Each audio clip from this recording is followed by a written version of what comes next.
Speak. Good lad. Good speak. Good boy. 4 complete days off. Felt good for it. I hate taking deloads, if I'm honest, because it makes me realise, fuck, I do miss the gym and it's like my whole life. And when you have no gym to go to, it's like, well, what the fuck do I do? So that was annoying. Felt good, felt refreshed, sleep was better. Appetite has actually improved since deloading. So that was a telltale sign for me to deload, is needing that appetite to come back. So like I said in my previous video, which hopefully you've watched, I explained sort of the signs and symptoms of needing a deload. A lot of you guys messaged me saying it helps, so I appreciate that. So yeah, back to it. Trained push yesterday. Felt like a weird sort of pain in my rear delt. Don't know why, I still feel it now. I actually feel like my thumb is fucked from holding my phone in a certain position as well, because I've got the 12 Pro Max and it's quite a big, as you see, it's quite a big phone, and I've noticed just how I'm holding it like this. I use it with my right hand, and all I'm simply doing with my right hand is this motion with my thumb, and I feel like my thumb fucked from just doing that, and it's hurting my forearm, and then I think it's probably causing my rear delt to have pain, or the opposite way. I've just fucked my rear delt and it's fucking up my thumb somehow. Yeah, that's happened, which is annoying, because usually after 4 days off you'd think you'd be fresh, no injuries, no niggles, but I seem to pick up this niggle in my fucking right rear delt and my thumb, which is a pain in the arse. He's always good, always living his best life. I took him on some bigger walks, as I know I've got some time to do that, so he's enjoying some me time. And obviously I've been home all day, so I've been here with him literally every single minute of the day. Can't go wrong, can it, boy? Can't. We're now going to proceed to keep fucking killing it and stepping up that game, because like I said, my prep starts February, March time, so I want to be in the best position I possibly can, and I'm not stopping. There's no way in hell I'm stopping now. So yeah, look forward to that. That's something that I'm really looking forward to. I'm going to make sure that my content game is going to be strong throughout the prep. It was strong during 2019, but it's going to be better in 2021. We're going to have more, 2021, 2022. We're going to have more videographers. Hopefully someone can make me an intro to my video, which should be cool. So I'll have like, it's a London scammer. I see it, I want it, I click it, Navs and a band dog parrots whipping. Something like that, but then me training in the background. I'd absolutely love that. I just actually rapped that song, that was quite hard. Anyway, fucking shut up, George, and get all your walk, you dickhead. I don't often listen to Unknown T, but this one's a banger. It's called Vin Diesel. Run on the grass, let's boot some people. If you look like a hot house bangers, brothers and bars, I'm just on the preview. My script do the bang, do my ones I do with gang. Jump up, close with jump. He went out my ring, I'm trying to leave him wet with his ting. Me, I should be at home, my ting 15, 2 chaps, man's holding a grin. Ground got slapped, man's holding it. This is Strongbow. It actually does, why don't I even start that like that? Basically, I'm using Naughty Boy's non-stim, it's called Strong Bro. Not strong bro, it's called Strong Bro, like strong, you're strong bro, like that. And it actually, I think, represents dark fruit, strong bro, so fuck off, George. You get what I mean. I hope you get what I mean anyway, because I fucking do. As long as I do, that's what matters. Have cracking a fucking cider at 12:30, drink and driving as well. What a lad. That's stupid. If you do that, you're stupid. Don't drink and drive, yeah? Just saying. I'm stuck behind a learner. No, he's taking his fucking time. Nowadays, yeah, it's mad. I see learners driving like 2021 plates, Audi A3s, all this and all that, and I think there's no way in hell you're going to be able to afford that when you fucking pass your test. Like, newer cars are easier to drive, aren't they? Comparing my car now to the Peugeot 107, the Peugeot 107 was an absolute nightmare to drive. But I see these they're driving fucking brand new cars. It's gonna hit reality, Sam, when you pass your test, and if you're 17, 18, there's no way in hell, unless you're using mummy and daddy's money, there's no way in hell you're insuring a brand new Audi A4, A3. There's no way in hell. No way. Because I remember my insurance, my Corsa, when I first passed my test, had a fucking shitty, you know, the old shaped Corsas that everyone used to have. That was like nearly £2,000. So there's no way now. And that was like 2005 plate, if I remember correctly. What's going on? So basically, you pass your test, they make it really easy for you, and then you have to have a harsh reality when you have to drive a fucking shit motor around. But I always say, this is dead, yeah? This is such dead talk. You learn to drive when you pass your test. You don't learn, you learn how to pass. Fucking 10 to 2, fucking 6-point check, fuck that, you just pull off, innit? You don't do that shit. Anyway, we're off to train legs with Josh, so that should be fun. A lot of people were complaining last time about, George, why is your piss so yellow? Is this better for you now? Is this better colour for you? Jesus Christ. Why don't you piss in the gym? Why you got to piss in a bottle in a car? Listen, I've explained it 100 times. The gym from here is a 10-minute walk. I don't like feeling on edge. I hate that feeling. Oh, like, you know, you're sitting there and you're like, I'm dying for a poo here. That's not me. I don't like it. So convenience. I keep a bottle in my fucking thing. I keep a bag in the back of the car in case I need to shit. It's normal. I promise you, just because I'm showing it, there are so many people out there that do this sort of stuff. Believe me. Trust me. You're probably watching this right now and you know full well you've gone for a piss and a shit in the car. It's just normal procedures.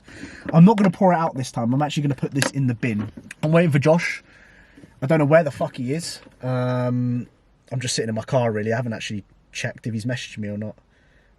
Oh, he'll be there in 4 minutes. Well, Josh, if you're watching this, mate, the time's 12:33. You said you'll be here at 12:30. What the fuck are you doing, son? We don't like late. We don't like late. I'm just here cuddling my piss. Forgot I had piss in my... just cuddling my piss. What I might do is, Josh is coming to the car. I might get him to actually... I'll be like, mate, let's see if he's coming. He's coming to the car right now. I don't know what direction he's coming from. But I might go, here, have a sip of my pre-workout, mate. As if see if he sips it or not. Anabolic piss, innit? Where is he? Have a taste of my pre-workout. Why does it actually look like watered down piss? Why is it warm? No, this is fucking piss. No, I was gonna say. Oh, you actually nearly fell for that as well. No, I was like, yeah, it's so piss. warm. Why? I was waiting for you, innit? For fuck's sake. See, I was trying to explain to people that people in my last video when I said I went for a piss in the car, they're like, "Why are you gone for a piss in the car? Why don't you just go in the gym?" The gym is 10-minute walk from here, isn't it? It's not. All right, okay, it's a 5-minute walk from the gym, yeah? And when you're dying for a piss, what you got to do? You just got to leave it and do it in a bottle, innit? Just hold it. It's quite... Back to business. Didn't do an introduction. I do apologise. I actually totally forgot. Not I need to apologise to anyone. Leg day, as always, most exciting day of the week. I didn't take any pre-workout this session because I knew if I take pre-workout, I'm at that point in the off-season where my appetite for the rest of the day is just not great, I'll be honest. The last 2 meals, or especially the last meal of the day, is a bit of a struggle. And I mean, I've been pushing food lately. I've been pushing 4,500 calories on a train day quite comfortably, 4,000 on a non-train day. And I can manage it. And it's like, I've said this time and time again, it's just very minor problems in my life. But I do notice if I have too much caffeine, it's just no, just too much for the Georgie boy. Anyway, if you have an adductor machine and it's really light and you don't have a gym pin, one thing that I would certainly suggest you trying, and I got this from AJ Morris, shout out AJ, I know you'll be watching this, lad, is a 30 rep rest pause. So ideally use a weight that you can go to failure between 12 to 15 reps with and hit as many failure points or as many rest pauses needed to hit that 30 rep mark. So for example, if I did what I just did there, I did 15 reps, I'll then take a 20-second rest period. I'll go again with the same weight. I might get 8 reps, which equates to 23. I'll then take some rest. I might get 5 reps, which equates to 28. And then I might get 2 reps, which obviously rounds up to 30 reps. So 4 failure points, 30 reps. I normally, if I know I can go past 30 reps, then I will do. So I might get 31, 32, but normally it's around like 30, 31 reps is where I fail in total. Just getting Josh here to spot me on the last couple. Again, great way just getting it short. You know, if you look at the resistance profile on this machine and just if you just notice getting it short, that's why I programmed the line hamstring curl first recently. It's just getting it short is sometimes so hard.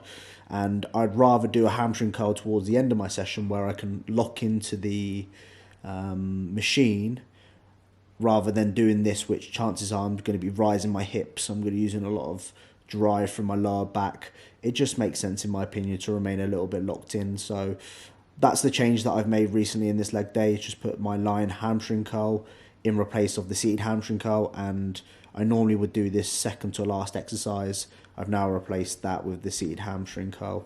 So I did a high rep set here of like 15 reps or so, which was I think 2.5 kilos up and max reps. That last one was questionable. Did I do another one? I did another one. Okay, this one is very questionable. I'd say that's half a rep. So yeah, half a rep, that's not a full rep. I would love to class that as full rep, I've got to be honest with myself here. Something Josh told me, which was really good advice, and I've struggled massively in the past to connect with leg extensions. He just reminded me just to keep my hips in line with my knee joint and obviously my ankle joint. So what I notice sometimes is that my knees are quite wide, if that makes any sense. Like I'm not really thinking about bringing my knees in towards me. So on the back offset I did that, and yeah, the contraction wasn't much better. Yeah, I've massively struggled with leg extensions. It's a big weakness, and I do notice this when I train with other people, is that in terms of relative strength, I'm quite far behind. So it's definitely something that I need to address in the back end of this off season. I still always prioritize it before doing my main compounds. I still believe in the benefits of doing that. As you can see here, slightly different angle, but you can see that my knees are pointing more inwards. I've internally rotated them a little bit, and it felt much better. So yeah, things to work upon there, Georgie boy, things to work upon. Need to get better at my leg extensions. Moved on to the hack. So this was my first leg session in 9 days, and I was one rep down on my top set and 1 rep down on my back offset. Now, I questioned why this sort of happened, and I was thinking to myself, like, this is really annoying. Post deload, I'm weaker than what I was before, but in comparative to previous deloads I've done, my strength is probably the best it's been. Normally I regress quite a fair bit post deload, and it takes me like 2 or 3 weeks to get back into it. Now I spoke to obviously AJ in this week's check-in, and I mentioned it to him, and he obviously said, you know, the neurological pathways, the skills that you learn over time with training, almost kind of when you stop training, you kind of detrain yourself to an extent. As you can see, I wasn't getting this last rep up at all, which was really, really annoying. And I wish I did, because I'd been able to match what I got last time, which I'd have been much more happy with. But the fact that I'm 1 rep down on the same weight is no problem at all. So yeah, he basically mentioned like the neurological pathways that you create with training. And obviously training fatigue has dropped. So, you know, this first leg day in 9 days, I am going to fatigue quite quickly. Hence why it's quite important to run maybe sometimes lower volume. So running like a 1 working set compared to your sort of standard volume post deload makes sense in terms of fatigue management, because I'm feeling it the next following day. So yeah, obviously one thing that I need to create again is those neurological pathways.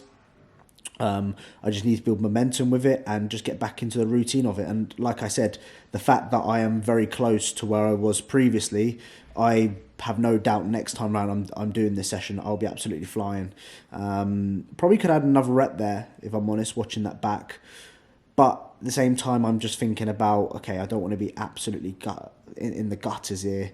I need to be smart, because in the past I used to be very guilty of just fucking running myself into the ground. You've seen it in my contest prep. I was hella guilty of doing that, embarrassingly guilty, to the point where, you know, level 14 on the Stairmaster. Try that if you're in pure gym and you're watching me right now doing cardio. If you're on the Stairmaster, of course, turn up to level 14. Try doing that for 30 minutes. That's what I did. I'm an absolute nut job. And if you aren't on the cardio machine right now and you're watching it and you've got cardio soon, try it. Just try and do it. See how long you get. I challenge you. And if you do get the 30 minutes straight, then I don't know how we can do it, but I'll offer up some coaching for free if that's the case. Definitely one thing that I'm going to try and get into is just giving back to you guys a little bit more. So I've got a few giveaways lined up that I'm going to be doing. One of my TikTok videos actually hit 2.6 million views, which is fucking crazy. So I said I'll do like a giveaway of coaching there, which I'm going to do at some point. I'm going to do like £100 worth of Supplement Mad. What can I say? Giveaway, just sort of like a voucher sort of thing. So if you guys are interested in that sort of stuff, then let me know. And yeah, I'll get you involved. Make sure you always follow me on Instagram though, because I'll obviously keep updating you with that sort of stuff. Sorry for the boring talk. Sorry, I'm just kind of watching what I'm doing here and analysing everything. So that's one thing that I've learned massively, and this is one thing that I preach to you guys, is like film yourself, you know, have a look at what you're doing, you know, just analysing your setup, what could improve. This is what's going to make you a better bodybuilder, you know, it's going to make you more efficient in terms of your training. And if you can train at a higher intensity with more accuracy, you're only going to, you know, put yourself in the best position to build more muscle. So constantly analysing myself and looking at where I can improve, because don't get me wrong, my form has always been very good, you guys know that, but there's always room for improvement. No, regardless how good you are, you can always improve. So never be satisfied with your training. Always try and think, what can I do better here? So what I'm looking at right now is, you know, towards this failure point here, my hips are rolling forward. You know, I'm using a lot of hip drive here, so keeping my hips locked in. Again, Josh helping me with the assistance here, which was lovely, getting those final reps, and that just helps me to go beyond where I need to, because that's what I enjoy doing as well. I enjoy like this sort of feeling after a set where I can't fucking move because my hamstrings are cramping. Love that feeling. So yeah, had a really good session, enjoyed it. Good to be back into the gym after taking 4 days off. We're in the lovely forest. The gorgeous forest. Sometimes when I come here, I just want to shout. You know, you've got so much anger inside of you, you just want to fucking shout. Should I shout? Dickhead! No, I can't do that. I feel like alright, because if someone walks past me and they've just heard me shout, "Can!" or something like that, they're gonna look at me and think, what the fuck is this guy up to? What's he doing with his life? Why are you not focusing camera? Focus, there we go. Fuck. Beard's gone grey. This grey, isn't it? Look, that is grey. Or was that blonde? I'm not quite sure, but it looked like I've got a grey beard coming. And I'm 24. Good, that, yeah, good, good. Can't fucking wait till I'm 50, if I make it to 50 at this rate. That is so positive, George. Oh my God, like, you're such a positive influencer to all your social media followers. I'm not joking. The camera's, I'm just talking like this. This camera's down here, isn't it, George? What's going on? When I was on the adductor, you may have seen in the clip, I've already talked about it in the leg video. I woke up this morning and I know I pulled my adductor, which is really annoying because I tore my adductor at the beginning of this year. The 1st of the 1st, 2021, I was training with Kuba up at Ultraflex. I don't know if anyone you remember. It was basically on the adductor machine. Now they've got like a gym shot one up there. I think it's a gym shot one, I'm not sure. And basically your legs are more extended out than what they are on a usual sort of adductor machine where you're at knee flexion. And basically I was obviously training with Kuba. Obviously I'm going to push myself. I actually tore my adductor that day, and I remember I had to go into Tesco's because there's a Tesco's next to Ultraflex, and I had to buy some ice, some frozen ice cubes, and literally sit 3 hours driving home with ice on my adductor. And I woke up next day, I bent over in the mirror, and I just see, it wasn't bad at all, but I just see some slight bruising around my adductor, and that took about, so now I've done it, I've not tore my adductor, but I feel like I've pulled it a little bit, and it's on my other side now. So yeah, I've got the injury prone card. You know when you used to, fuck, what am I zoomed in for, bruv? Okay. I hate when it zooms in my face because you see the real me. I need to keep it out here so you don't. You remember when you used to play FIFA? Well, most people still play FIFA. I haven't played FIFA in a couple of years. When you used to go on career mode, you want to sign a player, but they've got that injury prone card. You look at it and you think, you know they're going to get like an ACL injury and be out for 6 months. I feel like that right now. I feel like I've got that injury prone card where everything I do, I just get injured. Get injured here, if I get injured there. That is very, very annoying. And I'm hoping over the next couple of days, it'll just go away. You know the ones that you just wake up and you don't even think about it and it just goes. So touch wood, I'm not in pain and I'm not dying. Not dying, but I can just, even when I'm walking, I can't feel it when I'm walking. I can only feel it when I stand on like one leg. Strange, just strange. I don't know what's going on. I'm gonna make sure I rest. I'm gonna make sure I ice it, make sure I get the massage going on it as well, and not worry too much about it in my head, because sometimes my head lets me fucking, or my head sends me loopy sometimes, if that makes any sense. Anyway, let's get on with this whatever video this is. You know them ones. You probably don't, but you know them ones. Right, Mum. Come up with a word that people can comment down below in the comment section. Lemonade. Comment lemonade if you've watched the whole thing. People know what lemonade is. And if you can't spell it, it's L-E-M-O-N-A-D-E. Got it right, I got it right. Comment down below lemonade if you've watched the whole thing. Thank you for watching today's video. Hope you've enjoyed it. Please like, please subscribe. And me and Diesel will see you in the next one, won't we, mate? Won't we? Yeah? Listen, he's fucking out of it. I'm a London scammer. I see it, I want it, I click it. Nights in the bando, pirates whipping. Next day, man started clicking. No boo and waitress tipping. Bad beat, come and take this dinking. Codeine, that's what I'm sipping. Money, that's what I'm missing. Look, I'm a London scammer. I see it, I want it, I click it. Nights in the bando, pirates whipping. Next day, man started clicking. No boo and waitress tipping. Bad beat, come and take this dinking.